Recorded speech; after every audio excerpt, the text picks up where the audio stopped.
조금 더 단단한 자기 세력을 좀 만들어야 됩니다. 윤석열 대통령이 저렇게 여당 대표를 개무시하는 데는 나름 계산이 있어요.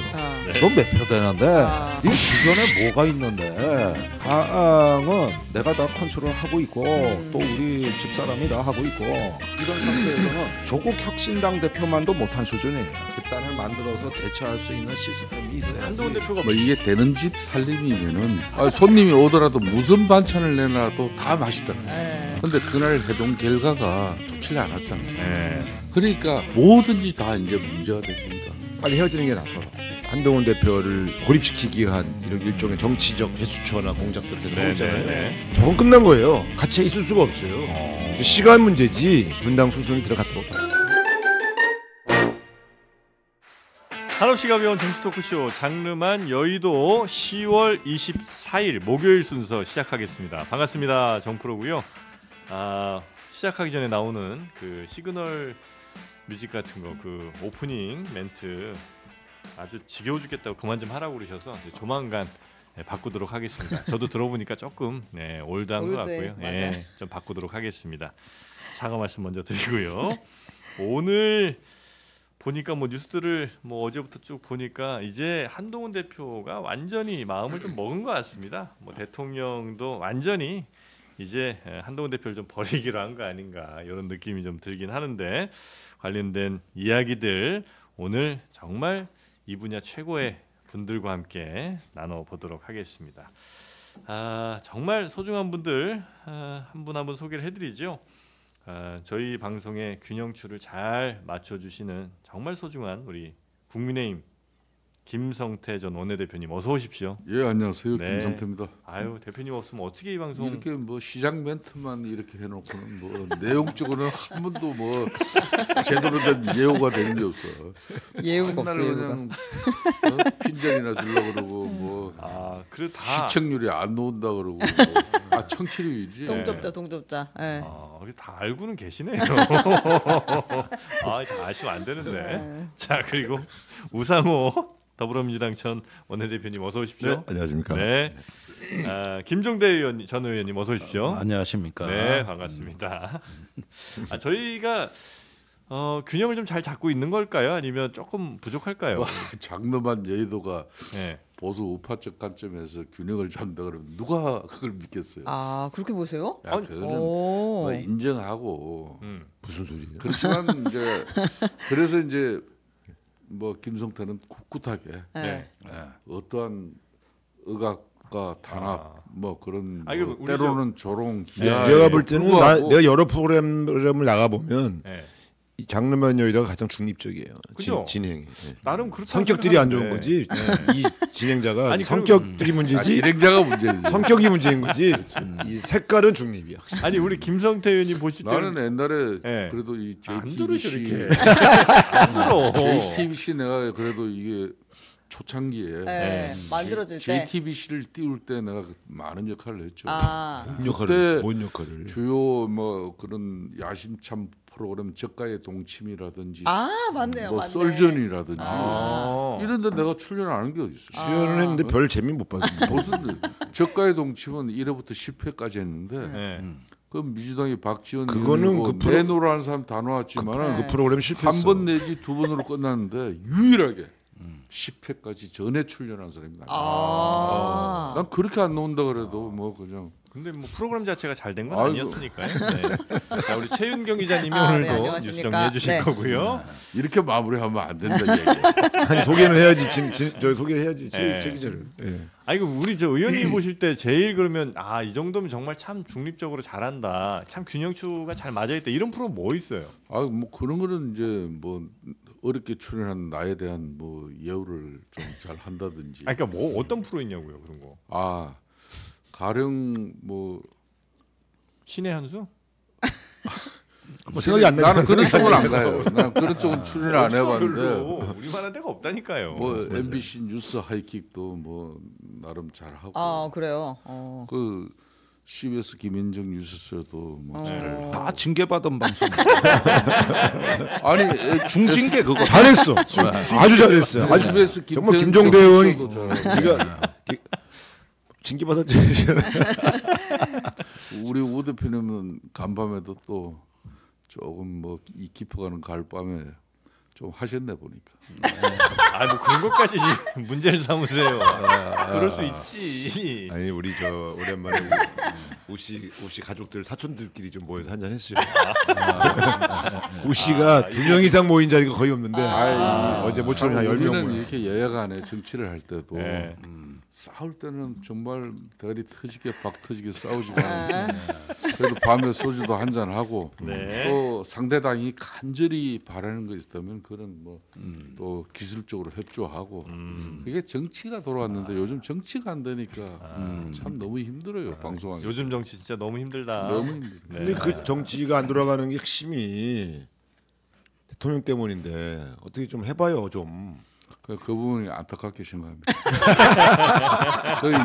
이 여야 간에 뭐 정치가 실종돼서 협치가 되지를 않으니까 그렇지 않아도 여소야대 전국에서 국정이 제대로 안 돌아가잖아요. 네. 이걸 뭐 또 그렇다고 야당 탓만 할 수도 없는 거예요. 이거는 집권당이 또 정부가 정치를 실종시키는 건 전혀 책임이지. 문제는 또 여기다가 당정까지도 요즘 정치가 실종되니까 그렇습니다. 이게 얼마나 힘들게 됐습니다. 아름다운 자기 반성이었던 것 같습니다. 네. 고맙습니다. 자, 그럼 이제 네. 한동훈 대표, 윤석열 대통령 한번 가볼까요? 네. 그 이제 이게 만찬이 아니었죠 참 대담 후에 면담 후에 후폭풍이 굉장히 거셉니다. 며칠째 계속되고 있는데요. 국민의힘 한동훈 대표가 이제 윤석열 대통령을 만나서 김건희 여사 문제 해라 이렇게 얘기했다는 거 아니에요. 세 가지 요구를 했고, 근데 거기서 대통령실에서는 제대로 답하지 않았고 사실상은 이제 거부를 한 거잖아요. 네. 그 뒤에 한동훈 대표가 이렇게 했습니다. 특별감찰관 임명 절차를 내가 추진을 하겠다라고 이야기를 특별 합니다. 감찰관이 뭐 하는? 특별감찰관은요, 그러니까 대통령실 안에 들어 있으면서 네. 대통령 배우자, 뭐 이제 친인척 등을 이제 가족들 감시하는 거죠. 실제로 이제 문제가 나기 전에 미리미리 찾아가지고 단속을 하는 이제 그런 역할을 하는 건데, 원래 민정수석이 뭐 하지 않아요? 민정수석이 사실은 원래 하고 있던 역할이고, 근데 예. 민정수석하고 특별감찰관하고는 네. 하늘 땅 차이가 납니다. 하늘과 땅 차이예요. 그 독립된 기관. 누가 하늘이에요? 아니 특별감찰관이 당연히 하늘. 하늘이에요? 그래요? 그만큼 민정수석은 네. 대통령의 참모고 스텝이지만 네. 특별감찰관은 아니죠. 전에 유명했던 특별감찰관 누구 있어요? 법적인 있죠. 지위에서. 이석수 감찰관이요. 네, 이석수 이석수 감찰관이 감찰관 임기를 가죠. 못 채우고 네. 박근혜 정부 때 완전히 뭐 고발당하고 뭐 온갖 그 저 핍박받다가 쫓겨났죠. 네. 아 그래요? 근데 그 이후로 그거 지금까지 8년, 없어요. 9년 동안 아직까지 특별. 그래서 문재인 정권 5년 때도 네. 그때는 또 제가 그렇게 특별감찰관제 임명하라고 네. 맨날 정치 공세했는데 네.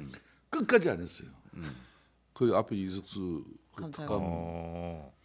그리고 지금도 안 하고요. 대통령으로서 되게 부담되는 건가 보군요. 부담되는 줄 안에 감시자예요. 안에서. 그래서 그게, 그 안에서 뭘 잘못하고 있나 다 감시하기 네네네. 때문에 불편하죠. 아 그래요? 그러니까 지금은 그냥 자기네끼리 그냥 뭘 해도 다 딱 보호가 되잖아요. 네. 특별감찰관이 계속 감시하고 있으면 못해요. 임명은 누가 해요? 물론 대통령이 국회에서 임명. 추천하고 임명해요? 대통령이 임명하고 여야 합의에 의해서 추천하면은 세 명은. 임명권자는 대통령이. 그러나 뭐 여야에서 이렇게 합의해서 올리면 뭐 특별한 이유 없으면 그냥 가는 거군요. 그렇죠. 요거를 지금 하겠다고 했잖아요. 근데 이제 요거에 대해서 추경호 원내대표가 싫은데 하는 티를 냈어요. 일단 요건 한번 들어보겠습니다. 네네. 민주당의 북한 인권재단 이사 추천을 강력하게 요구하고 결국 관철시킬 겁니다. 그러나 특별감찰관의 추천 절차를 그 이유로 미루지는 않겠습니다. 이 부분은 국회 의사 결정 과정이고 원내 사항입니다. 원내 최고 의사 결정은 의원총회입니다. 그리고 그게 의장은 원내 대표고. 네. 진짜 콩가루죠 이거. 근데 이 네. 뒤에 또 얘기가 나와요. 이거 오늘 원내 사안이고 내가 지금 원내 대표인데 뭐 당 대표가 이런 얘기해?라고 하니까 한동훈 대표가 오늘 또 이야기합니다. 네. 당대표 업무와 관련해서 오해가 없도록 한 말씀 드리겠습니다. 당대표는 당을 대표하고 당무 총괄하는 자리다. 당연한 말이지만 원내든 단 정체 업무를 총괄한다. 이렇게 이야기했어요. 그리고 친한계로 지금은 분류되고 있는 배현진 의원이 네. 그 국민의힘 의원 108명이 참여한 텔레그램 방에서 추경호 원내대표를 직접 거명하면서 물어봅니다. 그러면 이번 정부 내에서 특별감찰관 도입하는 걸 혹시 원천 반대하는 것이냐 이렇게 물어봐요. 아, 배현진 의원이. 네, 근데 확인을 안 하니까 빨리 확인시키세요. 배준영 수석 보고하세요. 이러면서 카톡 텔레그램 확인 안 하냐고. 이렇게 막 이제 추경호 원내대표한테. 네, 그러니까 확인 빨리 하시라. 대답을 달라. 그래서 추경호 원내대표가 이제 의총을 해서 얘기를 해보자라는 식의 이야기를 했고요. 근데 용산도 여기서 가만히 있지 않았습니다. 네. 오늘 아침에 이제 친윤계로 분류되는 권성동 의원이 라디오에 출연해서 대통령을 대통령으로 생각하는 태도냐, 검사 수사하듯이 독단적인 정치를 하고 있다라고 이제 한동훈 대표를 직격을 했고요. 네. 이제 검사 수사하듯이란 말이 안 좋은 말이긴 한가 봐요.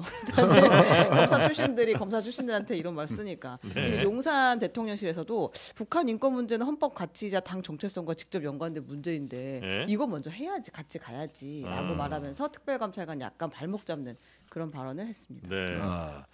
근데 요 대목에서 조금 짚어야 될 포인트는 네. 배현진 의원이 오랜만에 나왔다는 겁니다. 예, 이건 굉장히 중요한 의미가 있어요. 네. 이분은 무조건 이기는 편에 서는 분이거든요. 네. 그래가지고 친윤이었어요 한때. 그렇죠. 그러다가 당 대표 선거 때 친한으로 환승했다고, 네. 갈아탔다고. 네. 근데 갈아타고 보니까 왠지 조금 좀 밀리거든. 네. 그 여태까지 잠수를 탔다고. 그러다가 최근에 이제 면담이 있고 나서 다시 친한 쪽으로 사람들이 모이니까 이제는 또 말을 했는데 이게 몇 개월 만에 나온 거거든. 그건 한 100일 만에 나온 거라고요. 나는 이분을 통해서 전국의 풍량계를 보거든. 바람의 방향이 부는구나. 이거를 본다고. 저런 소리 처음 들어보네. 그래가지고 지금 저기 배현진 의원하고 뭐 권성동 의원 이런 네. 친윤 의원하고 또 대립각을 세우고 추경호 원내대표하고 대립각을 세우잖아요. 이게 과거에 배현진 의원이 친윤 진영에서 맡았던 역할이에요. 그걸 지금 한동훈 대표 쪽에서 하고 있다는 거. 이런 건 굉장히 재밌지 않습니까? 그 친윤으로 올라타고 친한으로 갈아타고 그다음에 잠수 타고 이제는 방향 타고. 저는 김종대 의원님 말씀에 전적인 동의를 하기로 상당히 일정 부분 내용은 네. 충분히 그렇게 말씀하실 수 있는데 네. 사실상 배현진 의원이 이제 정계 입문하고 난 뒤에 그 정계 입문은 당시 홍준표 당대표 저 원내대표 시절입니다. 저는 배현진 의원을 이제 흔히 말하는 원내에서는 조련사 역할을 제가 했죠. 조련사. 네. 배현진 의원을 조련했다고요? 다들 그래서- 말 신중하게 하십니다. 배현진 의원 바로바로 연락 오기 때문에 신중하게 그래서 하세요. 이제 뭐 네. 메인 뉴스 앵커만 한 그런 이미지에서 네. 진짜 제가 그때 뭐 기사도 많이 났습니다. 기사도 나서 이 정치는 처절한 그런 현장이고. 정치를 조금 가르쳐 주셨구나. 네, 그렇죠. 뭐 그래서 좀 그런 뭐 아름다움이나 이런 거 가지고 안 된다. 처절함으로 또 이 서민들, 약자들, 취약한 그런 뭐 취약계층들 그런 삶 속에서 꽃이 피어야 된다. 하여튼 뭐 그런 제가 좀 많이 했어요. 그런데 배현진 의원처럼 뚝심 센 여성이 그렇게 많지 않아요. 뚝심 있는 정치인. 네네. 제가 여성 정치인으로 분류하지도 않습니다. 네. 보통 배현진 의원 같은 경우는 누가 홍준표 대표에 줄을 섰습니까? 근데 끊임없이 자기를 영입한 사람이 홍준표 대표였기 때문에 네. 때로는 홍 대표로부터 많은 핀잔도 받고 때로는 좀 뭐 질타도 받으면서도 그래도 끝까지 홍 대표를 본인이 내치지 않고 있는 사람이에요. 그러니까 뭐 무슨 얘기신 거예요? 배현진 그래서 의원은 배현진 의원이 이렇게 했다고 하니까 김종대 의원 말씀처럼 왔다.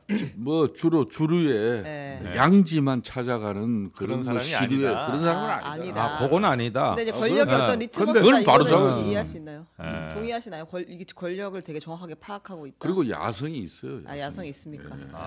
야성이 있어요. 지금 아니, 현재 뭐, 막 이렇게 그것도 이런저런 뭐 얘기하는 이해가 거는 가요. 그냥 예. 본인의 어떤 그냥 내추럴한 성격 같은 것이지 뭐 누굴 따라서 가거나 이런 건 아니라는 절대 거죠. 되려 이분은 사실은 어디에 뭐 개판이 줄 서고 이런 거 되게 싫어하는 사람. 그래요. 그래요? 내용적으로. 뭐 받아들이겠습니다. 그래서 좀 뭐 그렇게 얘기하신다고 그만 하면 받아들여요, 도대체. 아니 모순되지 않아요. 같이 모순되지 그래서- 않습니다. 보수 진영 네. 국힘 내에서도 배현진 선수- 의원이 네, 여기 전혀 핵심이 배현진 의원이 아니었는데. 주는 게 아니라 그렇지. 이 국민의힘과 집권 세력의 지방 꼴이 정말 이게 갈갈이 찢겨갖고 이건 집단이라고 볼 수가 없어요. 이 정도 되면 이건 진짜 빨리 헤어지는 게 나아 서로. 헤어져요? 이거는 같은 집권 세력으로 있을 수가 없어요. 지금 분당 말씀하시는 거예요? 이거 지금 이미 분당의 수준을 밟기 시작한 거예요. 이게 당 대표, 원내 대표가 저렇게 매일 말싸움을 하고 또 대통령실이 예를 들면 한동훈 대표를 고립시키기 위한 이런 일종의 정치적 제스처나 공작들을 계속 하고 있잖아요. 저건 끝난 거예요. 같이 있을 수가 없어요. 시간 문제지. 전 이미 이제 분당 수순에 들어갔다고 봐야 돼. 언제쯤 뭐가 좀. 근데 이게 시간이 많이 걸릴 것 같아. 왜요? 한동훈 대표가 세력이 좀 약하잖아요. 네. 사실은 한동훈 대표의 세력이 강해야 이 분당이 빨라져요. 근데 내가 볼 때는 굉장히 지루한 말싸움만 계속 될 것 같아. 제가 근데 어쨌든 이미 같은 식구라고 보기에는 선을 넘었어요. 행동과 말이. 우리 보통 당에서 저 정도면 이제 서로 결별했다고 봅니다. 근데 이제 국민의힘에는 분당의 역사가 탈당 아무튼 역사가 있잖아요. 그 아픔들이 있고 그래서 누군가 이제 먼저 깃발을 들고 나가는 일은 없을 것 같은데. 그러니까 계기점이 생기죠. 계기점이. 근데 이제 어쨌든 저는 지금 봐서는 이제 특검 문제, 김건희 여사 특검 문제, 특검법 문제 그게 하나의 계기가 될 가능성이 크다 이렇게 보는 거죠. 가능성이 연말쯤에, 있다고 보시는 거예요. 그러면 연말쯤에 그럼 특검 문제로 인해서 크게 한번 싸우고 그 다음에 분당 수선을 밟을 거다. 아니 가능성이 있다. 기대 사항이죠.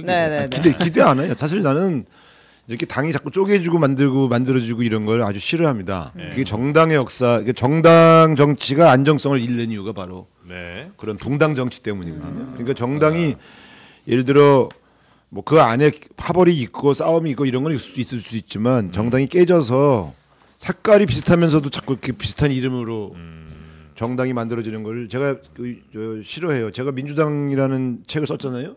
그 안에 민주당 계열의 정당의 분열과 통합의 역사를 썼는데 보면요. 그래서 도움된 게 하나도 없어요. 국민들만 힘들어. 근데 지금 보면 윤석열 대통령, 한동훈 대표, 추경호 대표 소위 말하면 그 지도자 셋만 보면 이제는 만나기도 싫은 얼굴들 아니에요.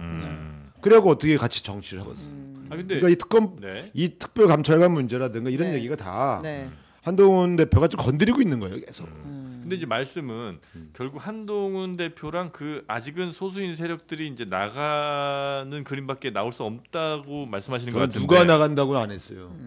그러니까 그거는 이해관계가 달려 있어서 누가 시작할지는 모르지만 이미 심리적으로는 분당 상태고 어떤 계기가 만들어지면 갈라설 가능성이 크다. 과거의 역사를 보면 쪼개지는 방법이 한동훈 대표가 국민의힘에 있고 그 다음에 윤석열 대통령을 뭐 출당시키건 뭐 탈당시키건 하고 그 다음에 윤 대통령을 따라갈 사람들 가세요. 뭐 이럴 수는 있잖아요.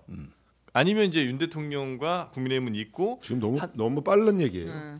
근데 이 얘기를요 이제 몇 달 동안 하게 될 겁니다. 이게 뭐 좀 입을 닫고 있으니까 그 사이에 그렇게 너무 진도가 많이 나갔나요? 만리장성을 다 쌓아버린다. 그런데 이게 이런 겁니다. 이제 한동훈 대표 입장에서는 지금 이제 특별감찰관 우리가 이야기하고 있잖아요. 이걸 이제 들고 나오는 것은 지금 이제 용산의 분위기나 우리 당의 이제 의원들 입장은 그러니까 민주당에서 제출한 이 김건희 여사 특검법을 액면 그대로 수용하기는 상당히 어려운 상황이에요. 그게 뭐 특검법이 저도 드루킹 특검법을 성안시켜 가지고 특검이 이루어지는데 뭐 그걸 경험했지만은 특검법은 간결해야 됩니다. 간결해야 되는데 지금 이제 민주당이 제안한 그 김건희 여사 특검법은 맹태균 튀어나오니까 그까지 집어넣으니까 13가지야. 13가지 억울. 그럼 특검을 이걸 보통 3개월 하는데 이게 내가 볼 때 한 6개월은 해야 돼. 수사 인력도 한 뭐 50명 갖다 넣어야 되고. 그러니까 이래저래 유연적이고 독소적인 상황이 많아요. 그러니까 한동훈 대표 입장에서는 특검법은 무리가 있으니까 지금 또 국민 여론은 대단히 악화돼 있고 민심이 그러니까 이제 이 특별감찰관제라도 해서 대통령실에 특히 김건희 여사에 대한 뭐 이 국정운영 전반에 참여 이런 부분에 대한 이런 논란을 좀 잠재우자 하는 그런 뭐 집권당 대표로서 권해 어린 그런 판단이 있죠.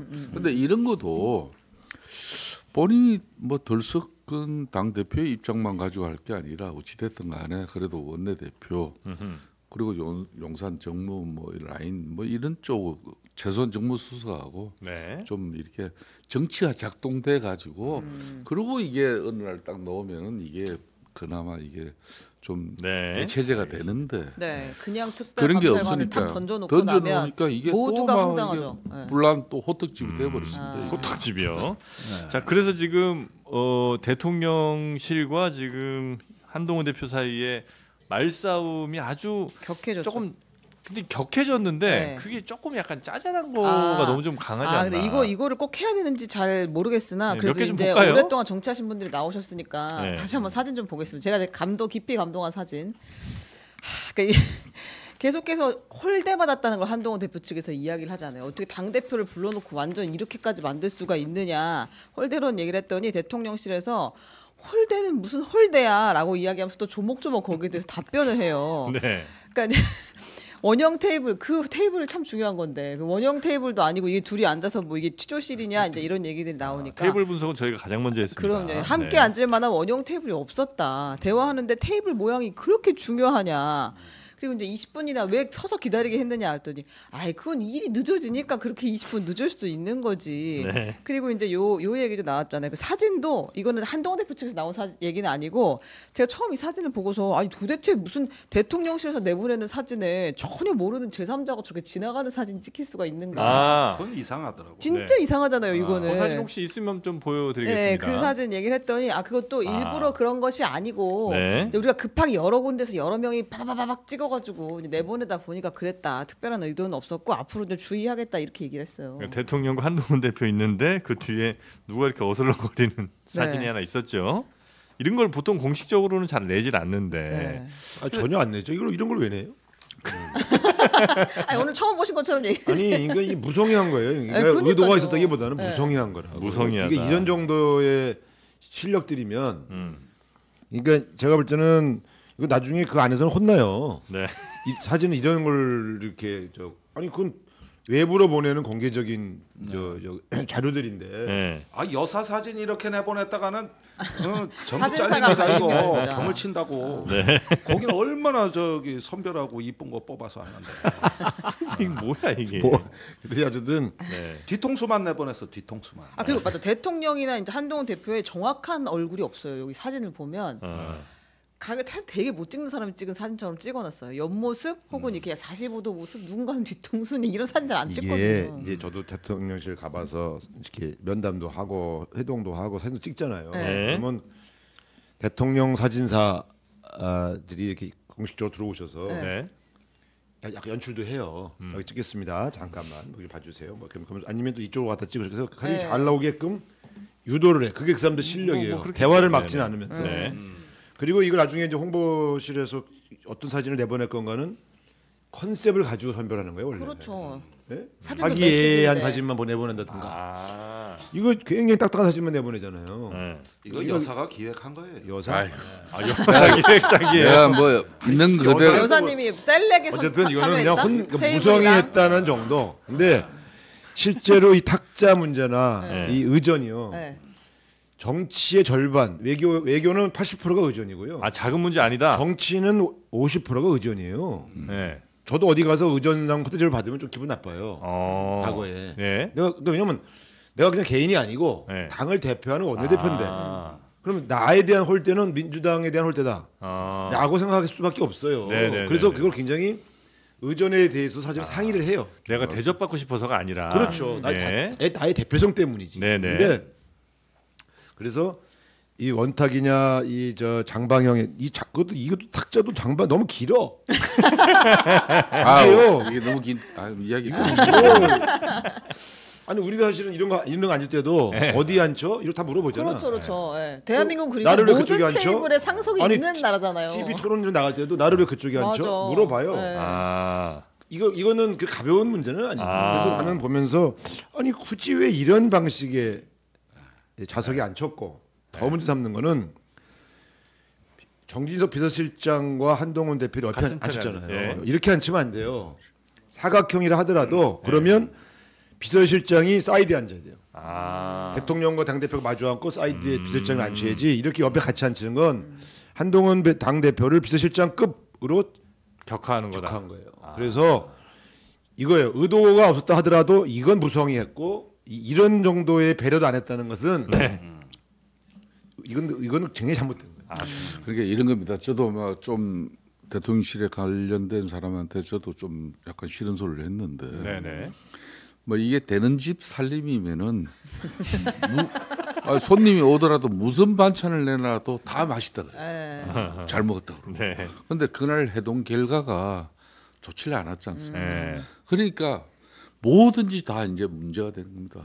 같이 앉은 테이블도 문제되고 찍은 사진도 문제가 되고 또 뭐 대통령이 그 나토 사무총장하고 통화가 길어져서 또 뭐 한 25분 그냥 세워난 결과가 돼버리고 모든 게 이제 꼬이는 거예요. 근데 이제 제가 그 좀 디테일을 이야기하면 그 테이블도 그냥 사실 행사용 테이블 맞아요 그거. 그게 이제 보통 6인용 테이블을 한 3개 정도 붙이는 거예요. 그냥 그렇게 긴 직사각형이 아니고 그런 정도고.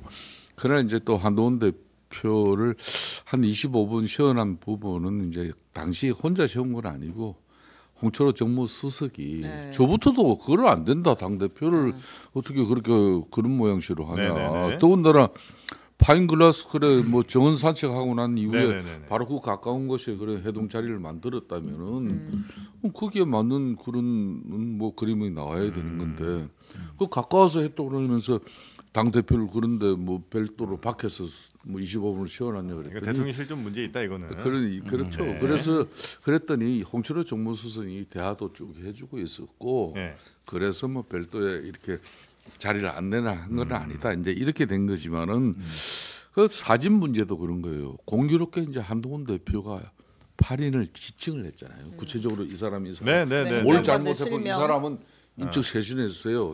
경질했어요. 이런 요구를 한 거거든. 그 이모 비서관, 강모 비서관 이런 사람들이 공교롭게 거기에 같이 있었잖아요. 투샷 말고 그러니까 뭐야 한동훈 대표 투샷이 아니고 산책 같은 거 할 때 옆에 찍히고 이런 사람들은 공교롭게 그 사람들이에요. 공교롭죠 정말. 공교롭게. 그래서 이제 기업 기자들도 뭐 또 이제 한동훈 대표 측근 인사들도 이게 뭐 지금 비서관들까지 나서 가지고 시위하는 거냐. 이런 이제 소리가 나오는 거죠. 이런 부분은 좀 당 대표실과 또 대통령실이 사실상 이 사전 의정 관계는 좀 조율도 되고 그렇게 해서 그림이 만들어져야 되는데 상당히 아쉽고 안타까운 대목이죠. 그 얘기가 나온 김에 제가 그러면 행정관 이야기도 좀 저는 놀라운 이야기였는데 그 한동훈 대표가 이제 이름 얘기하면서 인적 쇄신을 해야 된다고 구체적으로 그러니까 호가호위하는 행정관들을 정리해달라 얘기를 했잖아요. 7명이니 8명이니 뭐 10명이니 8명 정도 얘기를 했는데 근데 이 비서관 행정관들이 모여가지고 호가호위를 한 근거를 대라. 그러면서 이제 기자회견을 열려고도 준비했다는 거예요. 행정관들이요? 화났대요 지금. 대통령실 행정관들이 비서관까지는 아니고 행정관들이 그렇게 뭐 3, 40명 정도 규합을 뭐 그 그런 자체가 뭐 없지는 않은 이야기예요. 그래요? 그 명나라 때 유군이란 간신이 있었어요. 황건이 3차 황반 시대를 열었죠. 그때 유군이 포함된 간신을 8호라 그랬습니다. 8명. 8명의 호랑이라 그래서 8호라 그랬어요. 그런데 사대부들이 들고 일어나서 무종 황제를 만나가지고 8명을 쳐내라 이거예요. 그랬더니 얘들이 뭘 잘못했냐. 그래가지고 다음날 그 8호를 불렀어요. 황제가. 울고불고 난리가 났어. 억울하다고. 그래가지고 다음날 황제가 취한 조치는 이 8호를 탄핵한 사대부를 이제 처벌하고 응징을 한 거예요. 역사에 있는 얘기군요. 그게 똑같이 지금 벌어지고 있는 거예요. 그 뒤에 명나라가 절단이 났어요.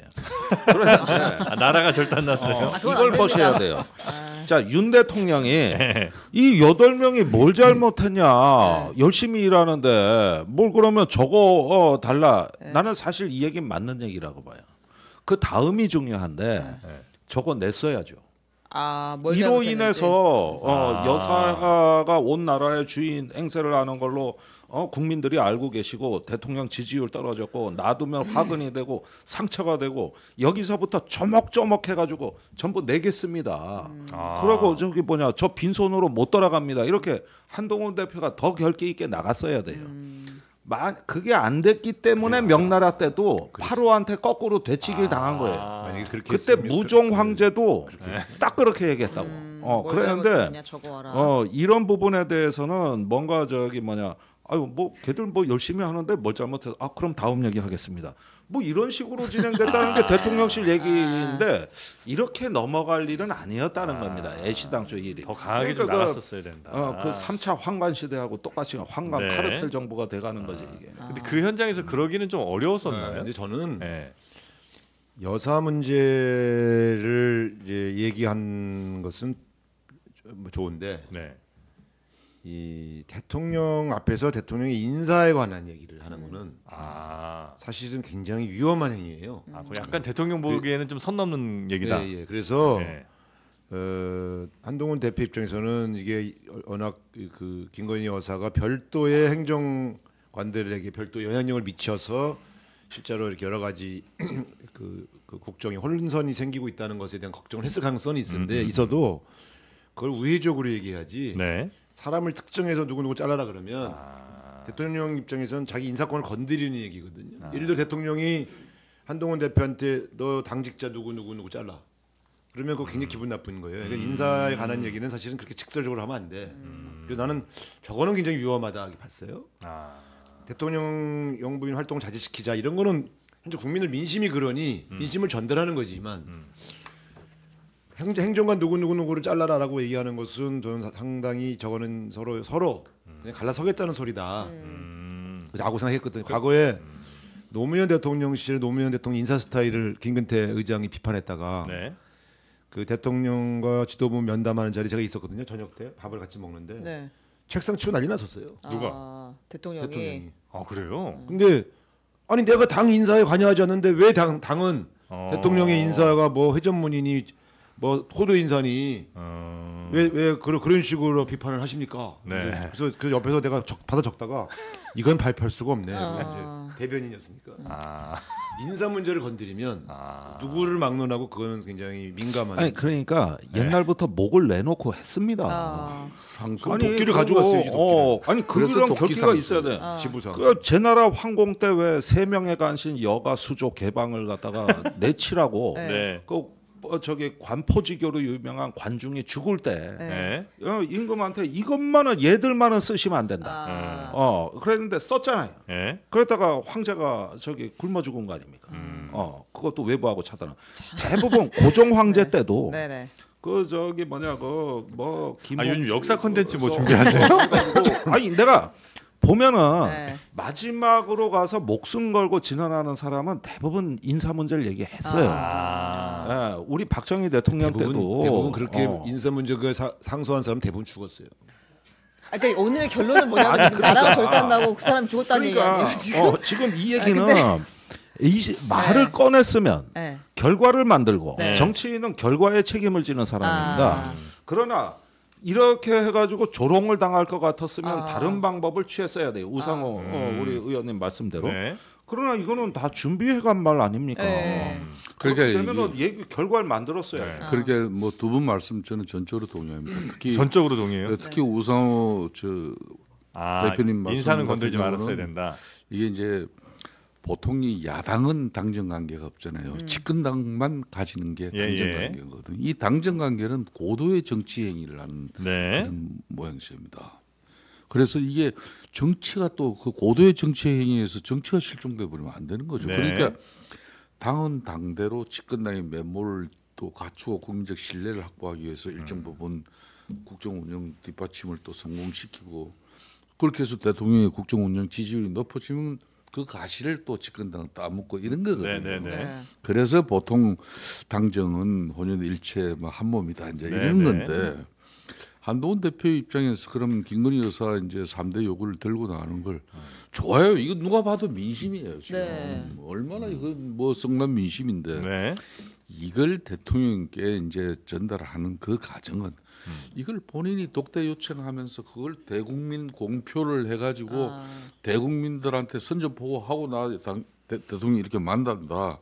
이런 식으로 이제 그러니까 대통령실 정무라인하고 당의 비서실하고 이 라인들이 작동돼 가지고 네. 어제가 사전 조율되어지고 일정 부분 또 내용들이 좁혀지고 발표는 그날 어떻게 일이 되는 건데 처음부터 이게 이제 독대 자리의 모양새가 네. 뭐 안 되는 그림이었어요.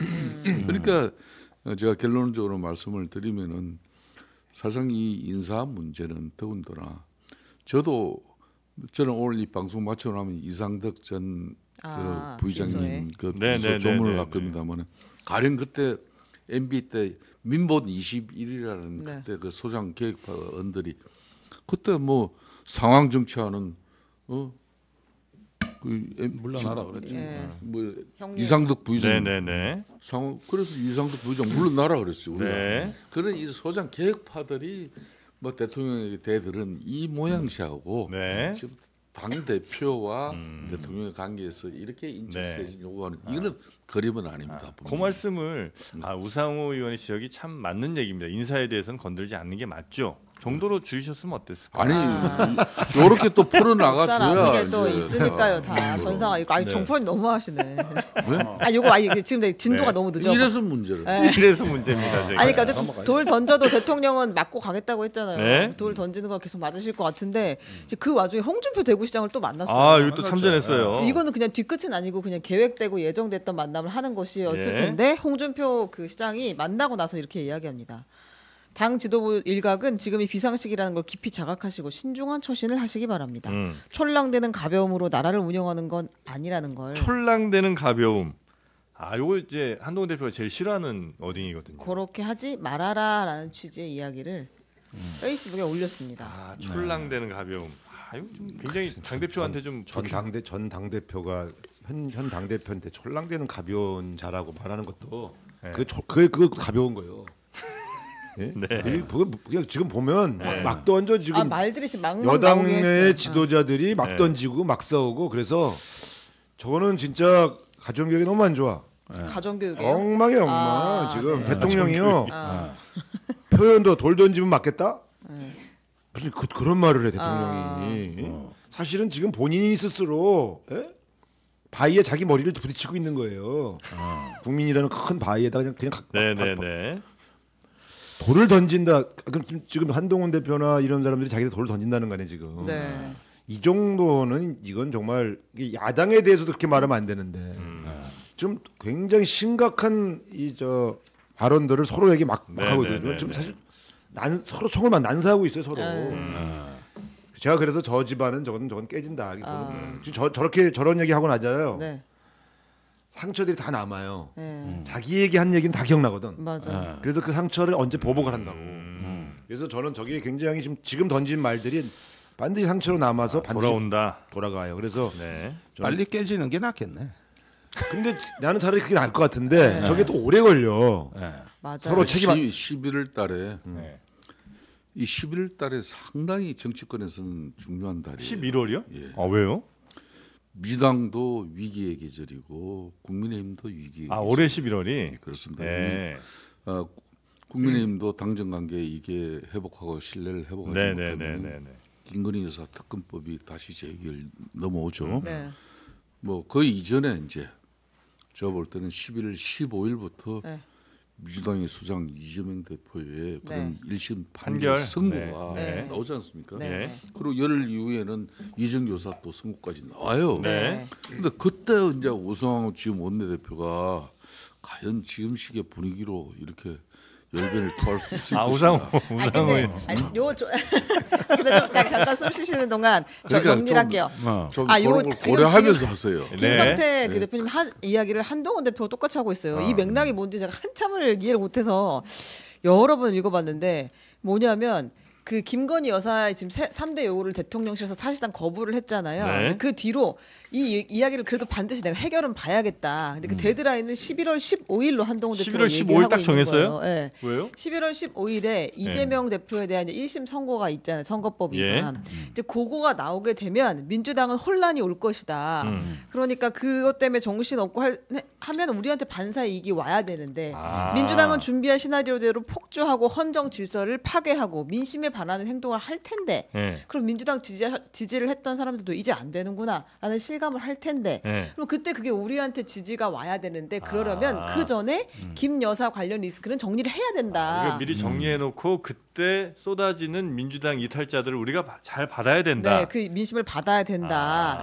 계산 잘하네. 저는 이 얘기가 이해가 안 돼서 며칠을 봤어요 이거를. 11월 15일이니까 크게 의미가 있을까? 이거는 상당히 제가 보기에는 좀 문제 있는 발언인 게 거기에 판결을 무슨 근거로 예측하느냐를 일단 묻고 싶고 기대하는 거지 기대.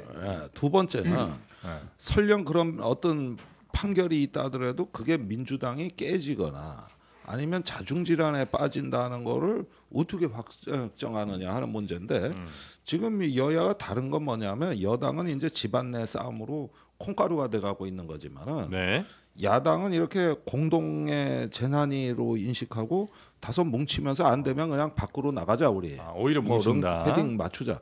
뭐 이래서 분위기가 사뭇 달라요. 그러니까 재난을 대하는 어떤 그 모양 스타일 분위기가 다르다 이거예요. 이게 저기 뭐냐 민주당에서 오는 거를 우리가 감나무 밑에서 입 벌리고만 있으면 감 떨어지는데 왜 자꾸 얼쩡거려? 이런 식의 사고는 대단히 비정치적일 뿐더러 또 저기 품격도 없고 그리고 사실은 또 사실에 근거했는지도 의심스럽다. 그런 점에서 이걸 김건희 여사는 김건희 여사 자체대로 문제의 본질이 있는 거고 논리가 있는 거지. 이거를 이재명 대표 판결에 연계해서 하다.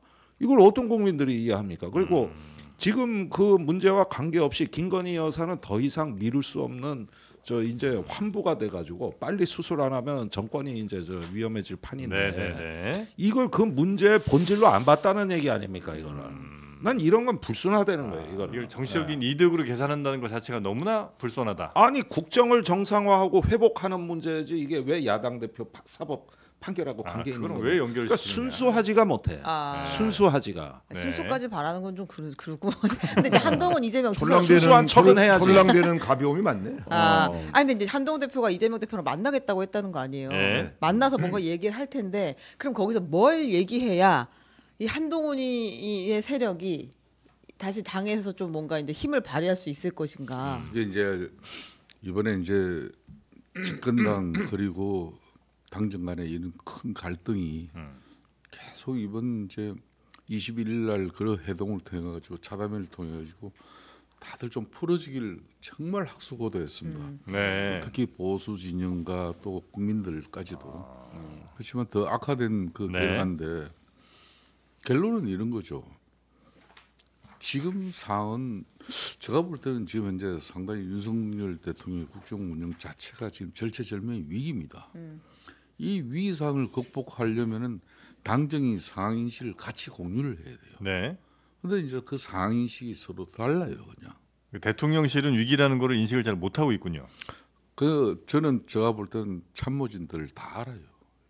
지금 이 상황이 누가 몰라요? 그러면? 대통령이 20% 본인은 모르죠. 20% 초반대의 그런 국정 운영 지지율 그리고 당도 아울러서 지금 민주당 이재명 대표의 그 엄청난 사법 리스크가 있는데도 불구하고 우리는 민주당보다 지금 벌써 15% 차이 나요. 지금 10%에서 15%. 엄청난 차이죠. 집권당이. 뭐 이런 총체적인 위기 속에서 이 해법을 한동훈 대표는 김건희 여사 리스크부터 이걸 갖다가 정말 대통령께서 힘든 결심이지만은 그 결심을 통해서 당이 이제 민주당 이재명 대표 사법 리스크와 함께 이제 제대로 싸울 수 있는 그 기반을 좀 만들어 주세요. 이제 이런 건데 그걸 이제 또 이렇게 이제 정말 이 해동이 그날 그 해동 이전에 이제부터 꼬인 게 이제 독대 해동 요청하면서 뭐 이 사전 조율 이런 것도 뭐 아예 안 됐지만은 그날 이재명 대표가 공교롭게 오후에 이제 4시 반에 윤석열 대통령하고 한동훈 대표가 차담에 면담이 잡혔는데 네. 오전에 이재명 대표가 한 대표 나랑 만납시다. 네. 네. 그러니까 오케이. 그걸 3시간 만에 그냥 덜컹 오케이 해버렸어요. 이게 이제 정치에 제가 볼 때는 네.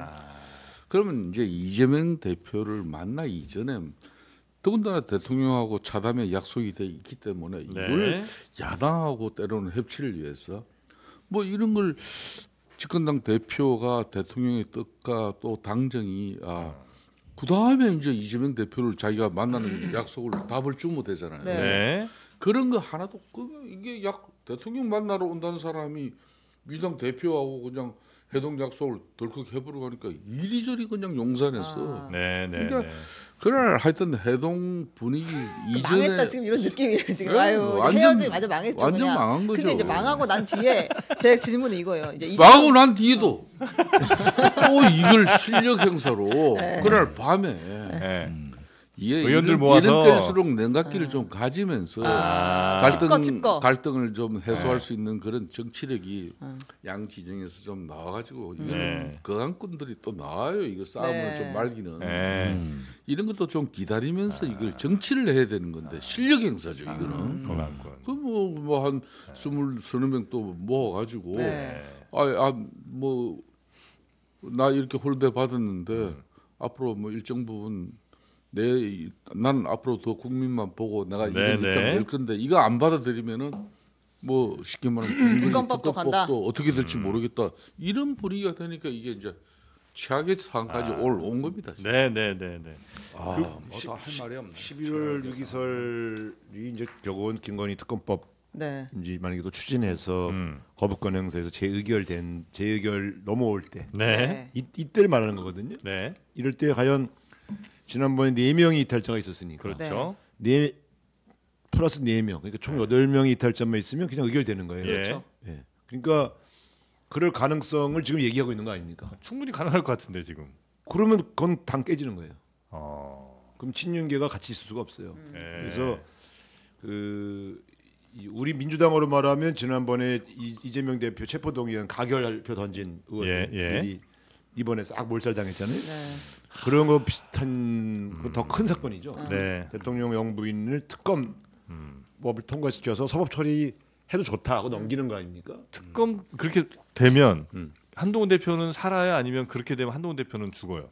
아니 일반 국민들 속에서는 강단이 있고 또 원래 하려고 하는 걸 지키는구나라고 보여질 수도 있고 보수 진영에서 예를 들어 유승민 의원에게 대한 평가처럼 배신자다 이렇게 보여질 수도 있고 이건 여러 가지 양론이 있을 수 있는 사안이죠. 그런데 제가 볼 때는 이게 결국은 정치적 타협으로 해결됐으면 서로 사는데 윤석열 대통령이나 한동훈 대표가 정치적 대결로 가면 둘 다 죽는 거예요. 그러니까 이번에 부산 금정구 선거에 한동훈 대표가 4시간 유세하는데 제일 많이 들은 말이 왜 그렇게 싸웁니까? 그래요. 왜 뭐 대통령하고 어찌 되는 겁니까? 온통 당원들한테 그 얘기 들었다는 거 아니에요. 그러니까 지금 문제는 국민의힘 당원이에요. 우리 지도자가 누구냐? 현재 권력이냐, 미래 권력이냐? 당은 이대로 가는 거냐, 아니면 다시 한번 일어서는 거냐, 주저앉는 거냐? 뭐 이런 부분에 있어가지고 중심이 없어지는 겁니다. 그거 얼마나 힘드시겠어 당원들께서도. 당원 노릇하기가. 아니 지금 가만히 보면 국민의힘 대표는 말이에요. 항상 윤석열 대통령이 당 대표를 불편해해. 그 이준석 당 대표 쫓아낼 때도 그랬죠. 김기현 거기도 뭐 사실상 내보낸 거지. 뭐. 그러니까 그다음에 이제 한동훈 대표 안 만들려고 했는데 만들어지고. 그러니까. 전통적으로 윤석열 이 지금의 국민의힘 당 대표는 무조건 대통령에 의해서 날아가게 돼 날아가는 이런 날아가거나 아니면 괴롭힘을 당하는 이런 이치예요. 그래서 이제 국민의힘 당 대표 나오는 사람들은 각오해야 돼. 아니 이건 한국 민주주의의 중요한 퇴행입니다. 우리가 노무현 대통령예로 그 당정 분리를 표방하고 형식적으로나마 이 수평적 당정 관계. 거기에다가 이제 집권 여당이 여론을 수렴하는 플랫폼으로서 대통령과 건강한 관계를 마련한다. 이게 현행 제도 안에서 민주주의가 성숙돼 가는데 굉장히 중요한 과정이었던 겁니다. 근데 지금 양상은 뭐냐 하면은 너 왜 내 말 안 들어? 그리고 안 들으면은 그냥 몇 시간 안에 연맥이고 말이죠. 이건 그 동안에 이 저기 뭐냐 쌓아올린 그 관행과 어떤 그 진보가 다 짓밟히는 거예요. 이거 단순히 여당 문제만도 아닙니다. 정치의 퇴행이다라고. 아니 완전히 퇴행이죠. 네. 이게 민주주의가 어떻게 작동해 왔는 걸 보라는 거예요. 빨리 답을 주세요. 제 궁금증은 뭐냐면 내가 한동훈이라면 이 상황에서 어떻게 할 거냐는 거예요. 그러니까 계속 말싸움만 하면서 우리가 지금 몇 개월 앞으로 당이 깨지든 말든 지리하게 갈 수 없는 거잖아요. 근데 대통령이랑 확실히 각을 세워서 특검법을 통과를 시켜가지고 진짜 끝장을 보든 그거 아니면 다시 완전히 엎드려서 그냥 대통령한테 뭔가 충성 맹세를 하든 뭔가 있어야 되는데 그것보다 더 중요한 게 있죠. 일단은 조금 더 단단한 자기 세력을 좀 만들어야 됩니다. 그래야 지금 말씀하신 것도 다 통하는 것이지. 네. 우선 저기 뭐냐고 지금 윤석열 대통령이 저렇게 여당 대표를 개무시하는 데는 나름 계산이 있어요. 네. 넌 몇 표 되는데, 네 주변에 뭐가 있는데, 그리고 당은 아직까지는 내가 다 컨트롤 하고 있고 또 우리 집사람이 다 하고 있고 다 근데 너 몇 표 있는데 너 이런 식의 어떤 그 저기 강압이라고나 할까 이런 부분들이 있어요. 그래가지고 뭐 저기 이런 상태에서는 조국 혁신당 대표만도 못한 수준이에요. 현재는. 네. 그리고 저 10표도 못 만들어요. 그러니까 이런 가운데서 일단 63%의 지지를 받고 당대표가 됐으면 그에 걸맞는 자기 진용이 있느냐는 거예요. 이런 부분들부터 일단은 정비를 해서 좀 뭐 숫자는 많지 않더라도 좀 단단하게 집단을 만들어서 대처할 수 있는 시스템이 있어야지. 한동훈 대표가 뭔가 할 수 그냥은 있는... 안 되잖아. 이게 아니 하루 만에 특별감찰관을 원내대표가 다 뒤집는데 방법이 없지 않습니까? 무슨 수가 합니까? 그러니까 뭐 우상호 대표나 우리 김종대 의원이 정말 좋은 이야기들 해주시는데 그런 얘기 안 하셔도 돼요. 아니 제가 생각할 때 이런 거죠. 이 당정 간의 갈등의 끝은 보통 대통령이 이제 탄핵의 길을 걷든지 불행한 역사가 만들어졌거든요. 노무현 대통령 같은 경우도 당시 이제 결국은 열린우리당 그 갈등 속에서 결국은 대통령 탄핵이 이루어지지 않습니까? 그런데 물론 이제 헌재에서 살아서 대통령 복귀해가지고 또 저런 사례도 있지만은 저희 같은 경우는 대통령이 아예 탄핵돼 버렸잖아요. 이런 엄청난 타상지석 반면교사로 삼아야 될 그 비싼 수업료를 다 냈어요. 근데 과거에는 진짜 이 진보 좌파는 그냥 분열로 망하고 보수는 부패로 망한다 그러는데 지금은 보수가 분열로 망하고 뭐 진보 좌파는 부패로 망하는 이런 행상이 돼버렸거든요. 그래서 저는 그런 측면에서 지금 이 상황의 위기는 뻔히 이제 드디어 11월 2일자로 민주당이 이제 장애 집회를 공식 선언하고 지금까지의 모든 민주당의 기술자들이 특히 국회에서 여소야대 이 정국을 가지고 기술자들이 해병대 최상병 특검법을 비롯해가지고 김건희 여사 특검법을 비롯해서 그 많은 뭐 입법 폭주를 하면서도 사실상 윤석열 정부의 국정 운영을 거의 무력화시켜 버렸다고. 대통령이 한 것은 거부권 행사밖에 없으니까. 해법은? 자, 그럼 이런 상황에서 국정 운영 동력 다 잃어버린 상태인데 그나마 집권당으로부터의 그 108석의 동력마저도 잃어버리면은 사실상 윤석열 대통령 국정 운영 어떻게 하라는 겁니까?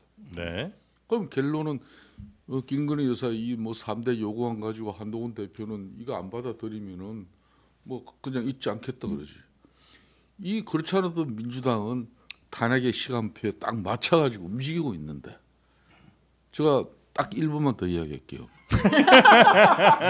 눈치를 좀 보시네요. 민주당의 수석 최고위원인 김민석 의원이 지금은 이재명 대표의 오른팔이에요. 이 오른팔이 한 달 보름 전에 뜬금없이 계엄령을 들고 나와가지고 이 계엄령에 그 계엄을 왜 들고 나왔겠습니까? 윤석열은 독재자다.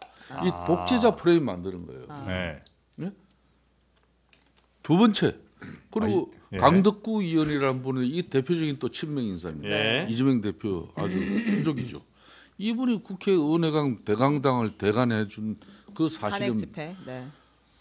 탄핵 기금 마련을 위한 탄핵의 밤 행사였어요. 그리고 요 근래에는 이제 이재명 대표가 지난 10.16 뭐 우상호 대표도 유세 현장에서는 뭐 개강돼 있기 때문에 뭐 별 이야기 다 할 수 있다 그러지만은 뭐 대통령 징치하고 징치해서 안 되면은 끌어내려야 된다 얘기 노골적으로 했잖아요.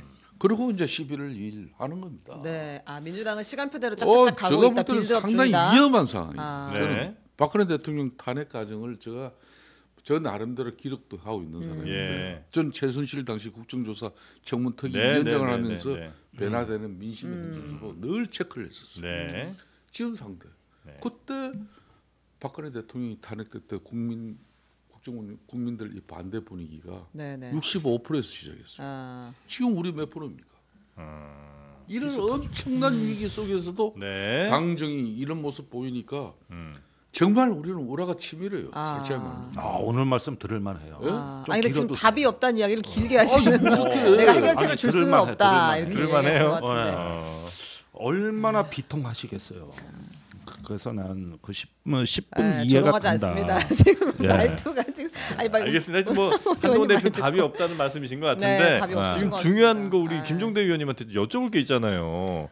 지금 맞습니다. 북한의 폭풍공단 3분 안에 정리합니다. 이거 빨리 좀 한번 좀 여쭤보고. 이걸 한 20분은 해야 될 내용이에요. 아니 그러려고 중요한 내용인데 기다리고 있었는데 뭘 맨날 그냥 윤석열 뭐 한동훈 뭐 당정 관계가 의원님이 말씀 제일 많이 했어요. 앞으로 장난만 얘도 그렇게 하지 마세요. 그러니까 제 눈빛을 몇 번 안보가 보냈잖아요. 제가 얼마나 지금 중요한 건데 이 전문가 이렇게 앞에 앉혀놓고 한다고요. 참 중요한 문제가 어디 있습니까? 미통합니다. 미통해요. 자, 빨리 짧게 갑시다. 합니다. 예. 어제 이제 국정원이 국회 정보위 비공개 간담회에서 설명을 했어요. 상황 얘기를 한 거죠. 보고를 한 건데 러시아에 파병되는 북한 군이 올해 안에 10,000명이 넘을 거라고 얘기를 한 것 같아요. 10,000명에 달할 것으로 보인다라고 밝혔고 미국 정부도 그렇게 이야기를 했고요. 한국의 북한 군이 러시아에 파병이 됐다 이렇게 이야기를 달라요. 한 상태인데 요거까지만 정리하겠습니다. 그 미국에서는 규모가 최소 3,000명이고 이 사람들이 우크라전에 직접 투입될 가능성이 있다라고 이야기를 한 것으로 나왔습니다. 지금 뭐 여러 정황들이 일단 북한군이 러시아 쪽으로 간 거는 맞는 것 같은데. 그건 맞아요. 그 다음은 어떻게 지금 판단하고 계세요? 그 커트 캠벨이 말한 건데 3,000명이 가 있다는 것만 확인이 됐다 그러고 아직 임무나 목적은 확인이 안 됐다 그런 겁니다. 그리고 어제 미국 국무부 대변인이 상당히 한국 정부로서는 경악스러운 말을 했는데 우리는 타국 정보를 활용하지 않는다. 그러니까 거기엔 한국 정보도 포함된다. 이래가지고 선을 확실히 걷다가 너무 많이 나가니까 오늘 하루 만에 커트 캠벨이 직접 나선 거예요. 그래서 이 부분에서 제가 한미 공조에 굉장히 이상 신호라고 보거든요. 한미가 너무 다른 말을 하니까. 그리고 북한의 그 갔다는 국정원 정보는 이제 소위 말하는 북한의 그 유사시 침투하는 특수부대. 그러니까 폭풍군단 거 유명한 데입니다 거기. 그게 최근에 북중 국경의 그 코로나 시기에 국경 봉쇄 병력으로 가 있었거든요. 근데 지금 러시아에 가 있는 병력이 이 병력이 그 병력이냐? 요거는 구체적인 근거가 없어요. 아직까지 없고. 그다음에 남의 나라 가서 전쟁을 한다는 거는 굉장히 오랜 준비를 해야 됩니다. 미국이 이라크 전쟁, 아프간 전쟁을 할 때도 짧게는 3개월, 길게는 6개월 이상 준비했거든요.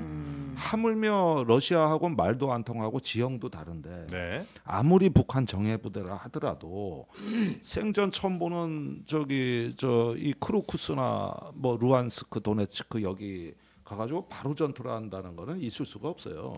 가게 되면 총알바지입니다. 그걸 미트 어설트라고 그래요. 이미 기사에 나오고 있습니다. 근데 그렇게 무모하게는 전쟁하는 나라는 없고 그래서 도대체 요 부대들이 지금 무슨 훈련을 하느냐 이 부분이 아직 확인되지를 않았는데 어제 국정원은 무인기 운용 뭐 숙달 훈련을 하고 있다. 그래서 이런 정도 훈련 갖고는 전쟁에 투입하기는 쉽지 않을 거다 단기간에는. 그러니까 이제 북한군이 가면 갈 수 있는 데가 예를 들어서 말씀하셨던 그 우크라이나의 동남쪽에 러시아가 점령한 곳 그쪽에 가서 뭔가 방어할 수도 있고 아니면 북부예요. 러시아 본토인데 우크라이나가 침공한 데 있잖아요. 거기가 북부예요. 크루쿠스. 거기 이제 북부고 거기를 가서 이제 러시아 영토 내니까 그 정도는 이제 방어할 수도 있고 아니면 아예 시베리아 같은 극동 쪽에 가고 대신 극동에 있는 러시아 병력을 우크라 쪽으로 뽑을 수 있잖아요. 빈자리를 채워주는. 그것도 적절적 그것도 상상할 수 없어요. 그건 상상할 수 없어요. 근데 이런 부분은 좀 봐야 돼요. 네. 올해 9월에 러시아가 가장 많이 죽었습니다. 그러니까 올해 9월에 그 동남 전선이 교착되면서 크루쿠스에서 제2전선이 이제 발생이 되니까 네. 거기에 투입이 되자 정말 많이 죽었어요. 그래서 지금 러시아 사망자가 31만 명을 돌파했습니다. 네네네. 그러니까 러시아로서는 지금 큰 위기고. 예. 그런데 북한에서 포탄과 미사일은 왔거든. 예. 그런데 병력까지 좀 보내달라는 요구를 푸틴 김정은 정상회담 때 했던 것 같습니다. 그래서 여름에 정상회담 때 거기서 얘기가 나왔던 것 같고 그 다음에 이 프로젝트가 시작된 것 같아요. 그러면 여기서 이제 추정이 바로 전투에 투입을 할 수 없다면 왜 왔냐? 네. 근데 어쩌면은 지금 북한의 그 KN-23이란 이스칸데르라는 미사일이 실제 쓰여지고 있고 네. 포탄이 쓰여지고 있는데 이 성능 관리라든가 그 저기 후속 군수 지원이라든가 이런데 북한의 지원 인력이 왔을 수는 있어요. 그래가지고 훈련을 하고 뭘 한다는 건 전장에 가서 제 일렬에 쓰기보다는 북한 무기 체계의 완전성을 높여주고 그걸 러시아한테 맞춤식 지원을 하는 거. 그래서 일부 공병 병력도 들어가 있는 것 같아. 이 건설하고 기술 인력 여기도 지금 포함이 된 것 같거든요. 그러니까 요거는 그런 목적을 잘 살펴야지. 뭐 북한군이 여기서 게임 체이저가 된다. 이거는 좀 너무 과대한 평가 같다는 거예요. 제가 볼 때는 이제 저 과거에도 제가 이렇게 유심히 볼 때 한국과 미국의 정보 당국이 똑같은 발언을 하면 그러면 이거는 두 나라가 정보 자산을 공유해 가지고 입장을 정리한 거예요. 네. 그리고 부인할 수 없는 증거를 서로 확인한 거고. 이번 건 북한군이 러시아 전선에 파병되었다 하고 국정원의 뉘앙스는 마치 전투를 수행할 것처럼 지금 발표를 하고 있지 않습니까? 네.